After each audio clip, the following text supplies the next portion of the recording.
നമ്മളിപ്പോൾ വളക്ക് പാക്കലാണ് ഇവിടെ കുറെ കച്ചവടം ഇവിടെ ഫ്രീ ആണ് കച്ചവടമൊക്കെ ഇത് പഴയ പാർക്കിൻ്റെ അവിടെയാണ് അപ്പം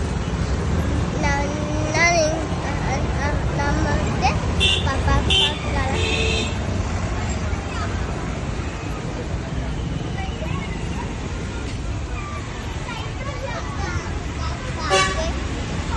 ഇതാണ് ഗൈസ് പാർക്ക് ഇതാണ്